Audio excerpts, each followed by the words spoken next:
ও মুসলমানি ভাই, কলবের অবস্থা পরিবর্তন করতে হবে। দুনিয়া কিন্তু চিরদিন থাকার জায়গা না। দুনিয়া কিন্তু চিরদিন তুমি থাকতে পারবে না। দুনিয়া থেকে তোমার বিদায় নিতে হবে। কোন দিন জানি তোমার সেই মসজিদের কাঠুলা তোমার ঘরের সামনে হাজির হয়ে যায়। এখনো সময় আছে, পরিবর্তন হয়ে যাও। পরিবর্তন হয়ে যদি যাইতে পারো, আল্লাহ তোমার মধ্যে শানা জাগবে।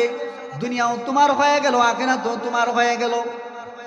ও মুসলমানি ভাই, দিনী কথা শোনার আরেকটা নিয়ম হলো সন্দেহ মুক্ত মন নিয়ে শোনা। অর্থাৎ কোরআনের বরাত দিয়ে, হাদিসের বরাত দিয়ে যা কিছু বলা হবে তার উপর বিশ্বাস রাখতে হবে, তার উপর আস্থা রাখতে হবে।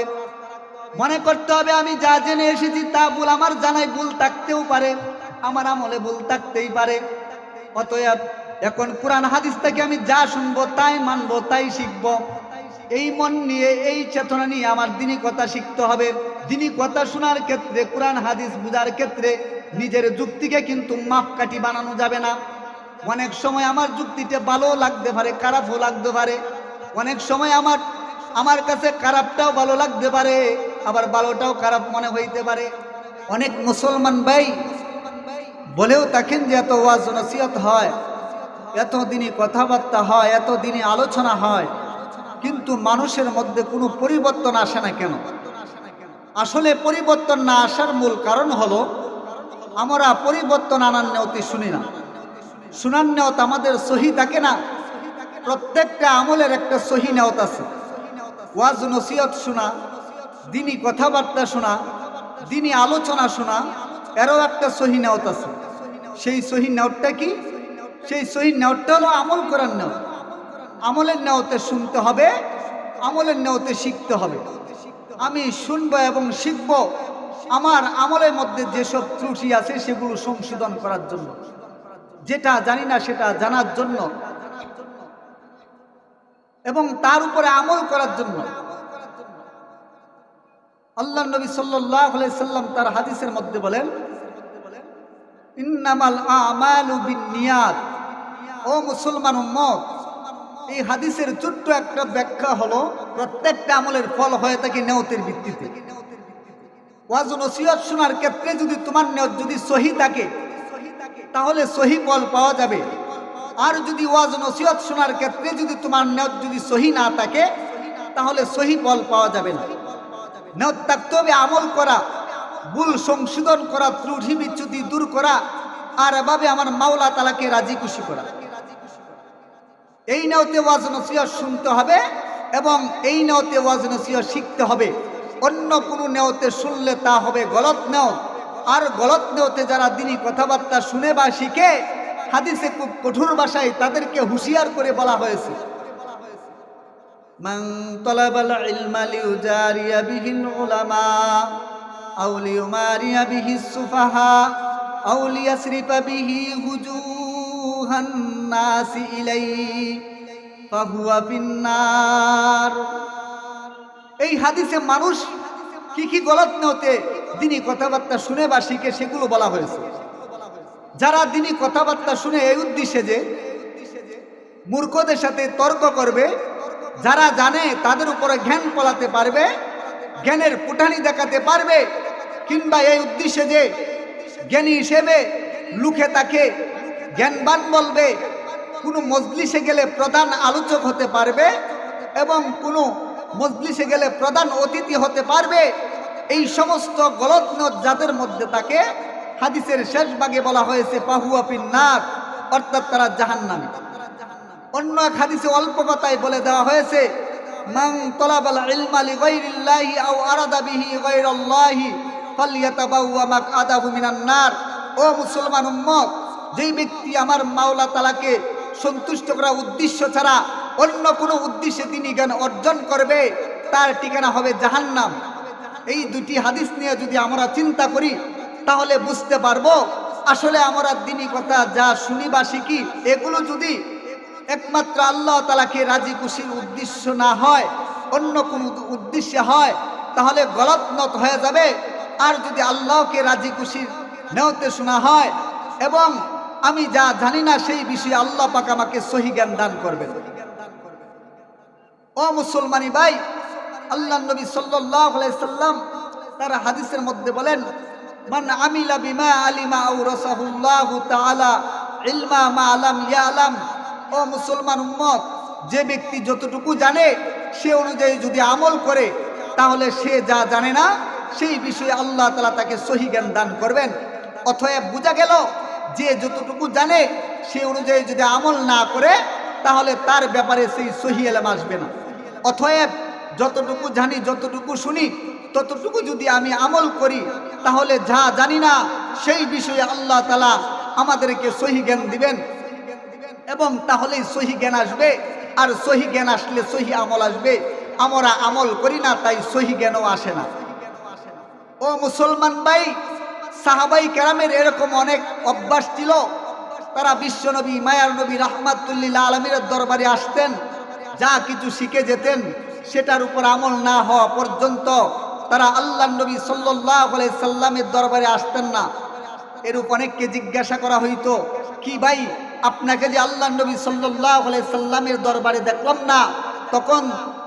তখন তিনি জবাব দিতেন, ও ভাই, ওই দিন যে আমি বিশ্বনবী সাল্লাল্লাহু আলাইহি সাল্লামের দরবারে গিয়েছিলাম, গিয়ে যে কথাগুলো আমি শুনেছিলাম সেই কথার উপরে এখনো আমার আমলে আসেনি, সেজন্য আমি যাইনি। এই কথার অর্থ এই না যে আমি দুই একটা কথা শিখলাম, যতদিন আমল না হবে ততদিন আর দিনের কথাই শোনা যাবে না, তাই হবে না। বরং যা শুনবো, যা শিখবো, ততটুকু আমল শুরু করে দিতে হবে। আমল যদি শুরু হয়ে যায়, আমার মধ্যে সহি জ্ঞান আসবে, সহি আমল আসবে। আমল যদি শুরু না করি, আমার মধ্যে সহি জ্ঞানও আসবে না, সহি আমলও আসবে না। আমার ভাইজান, অনেক মুসলমান ভাই বলেও থাকেন যে এত ওয়াজ নসিহত হয় কিন্তু পরিবর্তন হয় না কেন? ও ভাই, দিনী কথা শোনার আদব হলো মনোযোগ দিয়ে শোনা। মনোযোগ দিয়ে শুনলেই ফায়দা হয়, মনোযোগ দিয়ে শুনলেই আসর হয়, নতুবা ফায়দাও হয় না, আসরও হয় না। আপনার মধ্যে পরিবর্তন হবে না। দিনী নিয়ত থাকতে হবে, দিনী কথা শোনার আমলের নিয়ত থাকতে হবে। আমলের নিয়ত যদি আমার মধ্যে থাকে, তখন আমার মধ্যে আসর পয়দা হবে, আমার মধ্যে পরিবর্তন ঘটবে, আমার মধ্যে পরিবর্তন দেখা দিবে। তাছাড়া যদি আমার মধ্যে নিয়ত যদি গলত থাকে, তাহলে সহি বুঝ আসবে না, সহি জ্ঞান আসবে না। ও মুসলমান ভাই, আল্লাহ তাআলা সূরা আনআমের ৩৬ নম্বর আয়াতের মধ্যে বলেন, ইন্নামা ইয়াস্তাজিবুল্লাযীনা ইয়াসমাউন। ও মুসলমান বান্দা বান্দি, যারা মনোযোগ দিয়ে শুনে, অন্তরের কান দিয়ে শুনে, তাদের মধ্যে আমি আল্লাহ সারা জাগে, তাদের মধ্যে আমি আল্লাহর আসর হয়, তাদের মধ্যে কথার মনোভাব জাগ্রত হয়। ফলে তারাই মানতে পারে যারা মনোযোগ দিয়ে শুনে। আর যারা মনোযোগ দিয়ে শুনবে না, তাদের মধ্যে আমি আল্লাহ সারা জাগবো না, তাদের মধ্যে আসর হবে না। ও মুসলমানি ভাই, আল্লাহ রাব্বুল আলামিন মুসলমান বান্দা বান্দীদেরকে ডাক দিয়ে বলেন, ও মুসলমান বান্দা বান্দি, যারা মনোযোগ দিয়ে শুনে, অন্তরের কান দিয়ে শুনে, আমি আল্লাহ তাদের মধ্যে সারা জাগি, তাদের মধ্যে আসর হয়, তাদের মধ্যে পরিবর্তন ঘটবে। ও মুসলমান ভাই, দিনী কথা শোনার আদব হলো মনোযোগ দিয়ে শোনা। আর বিশেষভাবে যদি কোরআনে কারীম তেলাওয়াত করা হয়, তবে তা মনোযোগ দিয়ে শোনা ওয়াজিব। সেটাও আল্লাহ পাক সূরা আরাফের ২০৪ নম্বর আয়াতের মধ্যে বলেন, ওয়াইযা কুরিআল কুরআনু ফাসতামিউ লাহু ওয়া আনসিতু লাআল্লাকুম তুরহামুন। ও মুসলমান বান্দা বান্দি, যখন কোরআনে কারীম তেলাওয়াত করা হবে, তখন মনোযোগ দিয়ে শুনতে হবে, চুপচাপ থাকতে হবে, কোনো কথাবার্তা বলতে পারবে না। অধিকাংশ মুফাসসিরিনে কেরামগণ বলেছেন, যখন কোরআনে কারীম তেলাওয়াত করা হয়, তখন চুপচাপ থাকবে, মনোযোগ দিয়ে শুনবে। এটা সব স্থানে, নামাজের ভিতরেও নামাজের বাহিরেও। তবে কয়েকটা স্থান আছে যেখানে কোরআন নিজে শোনাও যায় না, নিজে পড়াও যায় না। এই অবস্থাগুলি ছাড়া যে কোনো অবস্থায় যদি কোরআনে কারীম তেলাওয়াত করা হয়, তবে তা মনোযোগ দিয়ে শোনা ওয়াজিব। আর যেখানে মনোযোগ দিয়ে শুনতে পারবে না, সেখানে নিষেধ করা হয়েছে। বাজারে, হোটেলে ক্যাসেট ছেড়ে দেওয়া হয়, আর তাতে কোরআনে কারীমের তেলাওয়াত হতে থাকে। যদি মানুষ মনোযোগ দিয়ে তারা শুনতে না পারে, তাহলে এরূপ স্থানে জোর আওয়াজে তেলাওয়াতের ক্যাসেট ছেড়ে দেওয়া কোরআনে আদবের খেলাফ। আর যিনি ক্যাসেট চালাবেন তিনি হয়তো মনে করবেন ভালো কাজই তো করছি, কোরআনে কারিমের তেলাওয়াতের ক্যাসেট বাজাচ্ছি, গান তো আর বাজাচ্ছি না, কিন্তু ওই দিক দিয়ে যার একটা খারাপ কাজ হয়ে যাচ্ছে তা কি তিনি খেয়াল করছেন? তাই এরকম স্থানে কোরআন তেলাওয়াত করা কোরআনে আদরের খেলাফ। ও আমার ভাইজান, আজকে যদি দেশের প্রেসিডেন্ট বা প্রধানমন্ত্রীর বাণী পড়ে শোনানো হতো বা রাষ্ট্রের কোনো প্রধানের আলোচনা পড়ে শোনানো হতো, তাহলে মানুষ কত আজমত কত গুরুত্বের সাথে সেটা শুনতো। কোথায় একজন প্রেসিডেন্টের বাণী আর কোথায় আল্লাহর বাণী, অথচ আল্লাহর বাণী পড়ে শোনানো হচ্ছে, তবু যদি মনের আজমত কলবের ওই রকম কাইফিয়ত নিয়ে শোনা না হয় তাহলে তা কেন আদরের খেলাফ হবে না? আমার ভাইজান, আমাদের মনোযোগ কোথাও হয় না, নামাজেও হয় না, তেলাওয়াতের সময় হয় না, ওয়াজ নসিহতের সময় হয় না। এমনিতে শয়তান অনেক ওয়াসওয়াসা দিয়ে থাকে, নামাজের ভিতরেও ওয়াসওয়াসা আসতে পারে, ফলে আমাদের চিন্তা নামাজের থেকে সরেও যেতে পারে। যদি অনিচ্ছাবশত এরকম হয় তাহলে আল্লাহ তাআলা আমাদেরকে মাফ করে দিবেন, কিন্তু ইচ্ছাকৃতভাবে যদি এরকম হয় তাহলে ওয়াজিব তরক করার গুনাহ হবে। ও ভাইজান, ছোট্ট একটা ঘটনা। একবার এক ইমাম সাহেব এশার নামাজ পড়ছেন 3 রাকাত, কেউ লুকমা দেয় নাই বা কেউ ভুল ধরে নাই। নামাজের পরে একজন বললেন, হুজুর নামাজ তো আপনার 3 রাকাত হয়েছে। ইমাম সাহেব জিজ্ঞাসা করলেন, ভাই নামাজের মধ্যে লুকমা দিলেন না, আপনি কি করে বুঝলেন যে নামাজ 3 রাকাত হয়েছে? তখন সেই লোকটি বলল, হুজুর আমার বাজারে 4টা দোকান আছে, প্রতিদিন এশার 4 রাকাতে 4টা দোকানের হিসাব মিলাই, আজ 3টা দোকানের হিসাব মিলেছে, একটার হিসাব এখনো বাকি, এরও মধ্যে নামাজ শেষ হয়ে গেল, বুঝলাম নামাজ 1 রাকাত কম হয়েছে। এই হলো আমাদের নামাজের মধ্যে মনোযোগ। অথচ নামাজের মধ্যে মনোযোগ রাখা জরুরি, আর কোরআনে কারীম পড়া হলে তো অবশ্যই তা মনোযোগ সহকারে শোনা ওয়াজিব। দিনী কথাবার্তা শোনার ক্ষেত্রেও আদব হলো মনোযোগ দিয়ে শোনা। মনোযোগ দিয়ে শুনলে ফায়দা হয়, মনোযোগ দিয়ে শুনলে আসর হয়, নতুবা ফায়দাও হইতো না, আসরও হইতো না। তাই আল্লাহ পাক তার কালামে হাকিমের মধ্যে বলেন, ইন্নামা ইয়াস্তাজিবুল্লাযীনা ইয়াসমাউন, যারা সারা দেখবে তাদের মধ্যে যাদের মনোযোগ থাকবে, আর যাদের মনোযোগ থাকবে না আমি আল্লাহ তাদের মধ্যে সারা দেখবো না। তাদের দুনিয়াতেও বিপদ, আখিরাতেও বিপদ, সংসারেও বিপদ, রাষ্ট্রের মধ্যেও বিপদ, গ্রামেও বিপদ, শহরেও বিপদ, গাড়ি গাড়ি বিপদ। আমি আল্লাহ সারা দেখবো না, তখন বিপদের কোনো শেষ হবে না। ও মুসলমান ভাই, আল্লাহর ডাকে সারা দিব। আল্লাহ আমাদেরকে আসর করাইবেন, দ্বীনের কথার বুঝ আমার মধ্যে পয়দা হবে, তখন সঠিকভাবে আমরা চলতে পারবো। তখন দেখবেন যেটা জানি না সেটার মধ্যে আমার গুরুত্ব লেগে আসবে।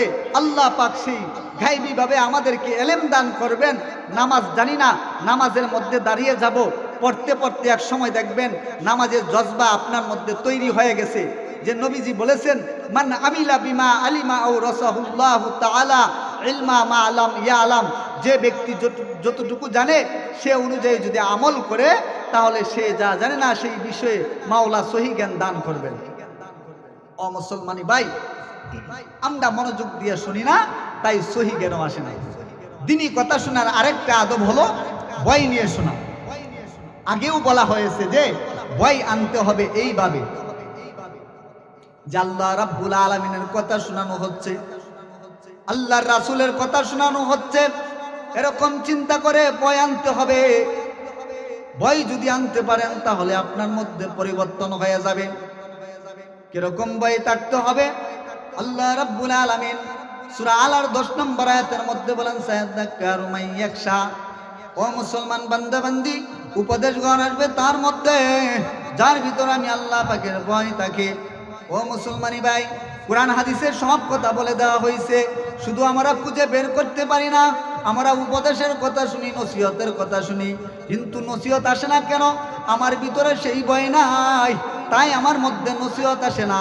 কিরকম ভয় থাকতে হবে, কিরকম ভয় আমার মধ্যে থাকতে হবে, সেটা আল্লাহ রাব্বুল আলামিন সূরা জুমার 23 নম্বর আয়াতের মধ্যে বলে দিয়েছেন, তাকশাইরু মিনহু জুলুদুল্লাযীনা ইয়াখশাউনা রাব্বাহুম সুম্মা তালিনু জুলুদুহুম ওয়া কুলুবুহুম ইলা যিকরিল্লাহ যালিকা হুদাল্লাহি ইয়াহদি বিহি মান ইয়াশা। এই আয়াতের মধ্যে আল্লাহ রাব্বুল আলামিন কোরআন শরীফ সম্পর্কে বলা হয়েছে, কোরআনের তেলাওয়াত সম্পর্কে বলা হয়েছে, কোরআনে আয়াত সম্পর্কে বলা হয়েছে। যখন কোরআনে আয়াত তেলাওয়াত করা হবে তখন আমার মধ্যে ভূমিকম্প সৃষ্টি হয়ে যাবে, আমার মধ্যে অস্থিরতা এসে যাবে, আমার মধ্যে তখন পেরেশানি এসে যাবে। যতক্ষণ পর্যন্ত আমি আমল শুরু না করব ততক্ষণ পর্যন্ত আমার দিলে ইতমিনান আসবে না, প্রশান্তি আসবে না। যখন আল্লাহ রাব্বুল আলামিনের কথার উপর আমি আমল শুরু করব তখন আমার মধ্যে ইতমিনান আসবে, প্রশান্তি আসবে। তার আগ পর্যন্ত ইতমিনানও আসবে না, প্রশান্তিও আসবে না। আর যদি কোরআনে কারীম তেলাওয়াত করতে যদি ভালো লাগে, মনের মধ্যে প্রশান্তি আসে, ইতমিনান আসে, তাহলে বুঝতে হবে আমার দিলের অবস্থা দুরস্ত হয়েছে। আর যদি কোরআন হাদিসের কথা অমান্য করতে ভালো লাগে তাহলে বুঝতে হবে আমাদের কলবের অবস্থা দুরস্ত হয় নাই, দূর হয় নাই। ও মুসলমানি ভাই, কলবের অবস্থা পরিবর্তন করতে হবে। দুনিয়া কিন্তু চিরদিন থাকার জায়গা না, দুনিয়া কিন্তু চিরদিন তুমি থাকতে পারবে না। দুনিয়া থেকে তোমার বিদায় নিতে হবে। কোন দিন জানি তোমার সেই মসজিদের কাঠুলা তোমার ঘরের সামনে হাজির হয়ে যায়। এখনো সময় আছে, পরিবর্তন হয়ে যাও। পরিবর্তন হয়ে যদি যাইতে পারো আল্লাহ তোমার মধ্যে সানা জাগবে, দুনিয়াও তোমার হয়ে গেল, আখিরাতও তোমার হয়ে গেল। ও মুসলমানি ভাই, দিনী কথা শোনার আরেকটা নিয়ম হলো সন্দেহ মুক্ত মন নিয়ে শোনা। অর্থাৎ কোরআনের বরাত দিয়ে, হাদিসের বরাত দিয়ে যা কিছু বলা হবে তার উপর বিশ্বাস রাখতে হবে, তার উপর আস্থা রাখতে হবে। মনে করতে হবে আমি যা জেনে এসেছি তা ভুল, আমার জানাই ভুল থাকতেও পারে, আমার আমলে ভুল থাকতেই পারে। অতএব এখন কোরআন হাদিস থেকে আমি যা শুনবো তাই মানবো, তাই শিখবো। এই মন নিয়ে, এই চেতনা নিয়ে আমার দিনী কথা শিখতে হবে। ও মুসলমানি ভাই, দিনী কথা শোনার ক্ষেত্রে, কোরআন হাদিস বুঝার ক্ষেত্রে নিজের যুক্তিকে কিন্তু মাপকাঠি বানানো যাবে না। অনেক সময় আমার যুক্তিতে ভালো লাগতে পারে, খারাপও লাগতে পারে। অনেক সময় আমার কাছে খারাপটাও ভালো লাগতে পারে, আবার ভালোটাও খারাপ মনে হইতে পারে। তাই যখন আমি কোরআন হাদিস থেকে আমি সহি কথা শুনবো সেটাই মানবো, আর আমার যুক্তিকে আমি মানবো না। আল্লাহ রাব্বুল আলামিন সূরা বাকারার 216 নম্বর আয়াতে মানুষের যুক্তি কেমন ভাবে হাতুড়ি দিয়ে আঘাত করে ভেঙে দেওয়া হয়েছে। যুক্তির উপর অবকাশ রাখার আর কোনো চিন্তা নাই, যুক্তির উপর অবকাশ রাখার আর কোনো অপশন নাই। এমন ভাবে হাতুড়ি দিয়ে আঘাত করে ভেঙে দেওয়া হয়েছে। হতে পারে তুমি যেটাকে খারাপ মনে করবে অথচ সেটা ভালো, আবার হতে পারে তুমি যেটাকে ভালো মনে করবে অথচ সেটা খারাপ। অতএব তোমার যুক্তি, তোমার বুদ্ধি চূড়ান্ত মাপকাঠি নয়। চূড়ান্ত মাপকাঠি হলো একমাত্র কোরআন হাদিস। যুক্তি চূড়ান্ত মাপকাঠি নয়। ও আমার ভাইজান, আমরা অনেকেই মনে করি এতদিন ধরে আমরা শিখে আসছি একরকম, বাপ দাদারা করে আসছে আরেক রকম, আর এখন নতুন নতুন হুজুররা বলে আরেক রকম। এসব বাবার কারণেই কিন্তু আমাদের মধ্যে পরিবর্তন আসে না, আমল আসে না, সহি জ্ঞান আসে না, আমরা আমল করতে পারি না। আমাদের কিন্তু ফেস লাগিয়া গেছে, ফেস কিন্তু সংশোধন করি না। ফেস যদি সংশোধন করতে হয় আমার যুক্তিকে কোরআন হাদিসের অনুযায়ী চালাইতে হবে। ও মুসলমানি ভাই, হাজার মানুষ, লক্ষ মানুষ একটা অন্যায় মধ্যে পড়ে থাকতে পারে, হাজার মানুষ, লক্ষ মানুষ একটা অপরাধ করতে পারে, অপরাধের মধ্যে সামিল থাকতে পারে। তাই আমার যুক্তি, আমার বুদ্ধি চূড়ান্ত মাপকাঠি নয়। চূড়ান্ত মাপকাঠি হলো একমাত্র কোরআন হাদিস, একমাত্র কোরআন হাদিস। কোরআনে যা বলা হয়েছে তাই ঠিক, কোরআনে যেটা নিষেধ বলা হয়েছে সেটাই নিষেধ, আর কোরআনে যেটা সঠিক বলা হয়েছে সেটাই সঠিক। ও মুসলমানি ভাই, আল্লাহ নবী সাল্লাল্লাহু আলাইহি সাল্লামের কাছে আল্লাহ তাআলা ওহী পাঠিয়েছেন। আল্লাহ বলেন, হে নবী, আপনি জানতেন না ঈমান কাকে বলে, কিতাব কাকে বলে, কিতাবের বিধিবিধান কি তা আপনি জানতেন না। আমি ওহীর মাধ্যমে আপনাকে তা জেনে দিয়েছি। ঈমান কাকে বলে, কিতাব কাকে বলে, কিতাবের বিধিবিধান কাকে বলে। অতএব বোঝা গেল যে কোরআন হাদিসে যা বলা হয়েছে তাই ঠিক, তাই সঠিক। তা আমার যুক্তিকে সেই কোরআন হাদিসের মধ্য অনুযায়ী চালাইতে হবে, কোরআন হাদিসের মধ্যে দাখিল করতে হবে। ও মুসলমানি ভাই, বর্তমান আমরা পরিবর্তন হইতে পারি না, কারণ আল্লাহ পাক তো সূরা আলাদ 10 নম্বর আয়াতের মধ্যে বলেন, সায়াযাক্কারু মাই ইয়াখশা, ও মুসলমান বান্দা, যে উপদেশ গ্রহণ আসবে তার মধ্যে যার ভিতরে আমি আল্লাহ পাকের ভয় থাকে, আর যার ভিতরে আল্লাহ পাকের ভয় থাকে না তার মধ্যে উপদেশ গ্রহণ হয় না। হযরত আবু হুরায়রা রাদিয়াল্লাহু তাআলা আনহু থেকে বর্ণিত, মায়ার নবী রাহমাতুল লিল আলামিন বলেন, এক ব্যক্তি ছিল অত্যন্ত পাপী। সে মারা যাওয়ার পূর্বে তার নিকটজনকে ডেকে বললেন, ও আমি মারা যাওয়ার পর আমাকে পুড়িয়া ছাই করবা। তারপরে 3টা ভাগ করিয়া, এক ভাগ বাতাসে, আর এক ভাগ জলে, এক ভাগ স্থলে উড়িয়ে দিবে। খোদার কসম, আল্লাহ তাআলা আমাকে এমন আযাব দিবেন যে আযাব এর পূর্বে আর কাউকে দেওয়া হয় নাই। তখন তার ওসিয়ত পূর্ণ করা হলো। তাকে পুড়িয়া কিছু ছাই বাতাসে উড়িয়ে দিল, পানিতে পালিয়ে দিল, এবং এরকম ভাবে 3 ভাগে সবকিছু পালাইয়া দিল। পালাইয়া দেওয়ার পরে আল্লাহ রাব্বুল আলামিন কুলাপান্তরকে আদেশ করলেন, সমুদ্রকে আদেশ করলেন, আদেশ পালিত হলো। সমস্ত ছাই একত্রিত হলো। একত্রিত হইয়া তার পূর্ণ দেহ বহাল রূপে প্রস্তুত হয়ে গেল। বলেন সুবহানাল্লাহ। কদিরে কুদরত দারি হর সে খওয়াহি আকুনি, কদিরে কুদরত দারি হর সে খওয়াহি আকুনি, মুর্দা রাজা হাম তো বখশে জিন্দারা বেজাকুনি। সর্বময় ক্ষমতার মালিক, যাকে খুশি তিনি তাকে জীবিত করতে পারেন, এবং যাকে খুশি তাকে তিনি মৃত করতে পারেন। ও মুসলমানি ভাই, দেখেন আল্লাহর ভয় মানুষকে মুহূর্তের মধ্যে বদলে দেয়। তখন আল্লাহ তাকে জিজ্ঞাসা করলেন, তুমি এই কাণ্ড কেন ঘটিয়েছো? সে বলল, হে আল্লাহ, আপনার ভয়ে। তখন আল্লাহ তাআলা তার সমস্ত গুনাহ মাফ করে দিয়েছেন। তো আল্লাহকে ভয় করতে হবে। হরকে দারাদ খৌফি হককে দরদিল মুদাম, জান্নাতুল মাওয়া দেহদে পুরা মুকাম। যদি হৃদয়ে যদি সদা আল্লাহর ভয় জাগ্রত থাকে, জান্নাতুল মাওয়াই হবে শেষ ঠিকানা। আর আল্লাহর ভয় জাগ্রত করতে হলে মসজিদমুখী হইতে হবে, কোরআনমুখী হইতে হবে, আল্লাহ ওয়ালামুখী হইতে হবে, আলেমমুখী হইতে হবে, মাদ্রাসামুখী হইতে হবে। আপনার সন্তানকে মাদ্রাসায় দিতে হবে, বিবিকে নামাজের কথা বলতে হবে, আপনিও 5 ওয়াক্ত নামাজ পড়তে হবে, হারাম খাওয়া যাবে না, হালাল পথে থাকতে হবে, সবকিছু সঠিক পথে পরিচালিত করতে হবে। বলেন ঠিক কিনা? আল্লাহ তাআলা আমাদের সকলকে সঠিকভাবে পরিচালনা করার তৌফিক দান করুক। ওয়া আখিরি দাওয়ানা আনিল হামদুলিল্লাহি রাব্বিল আলামিন।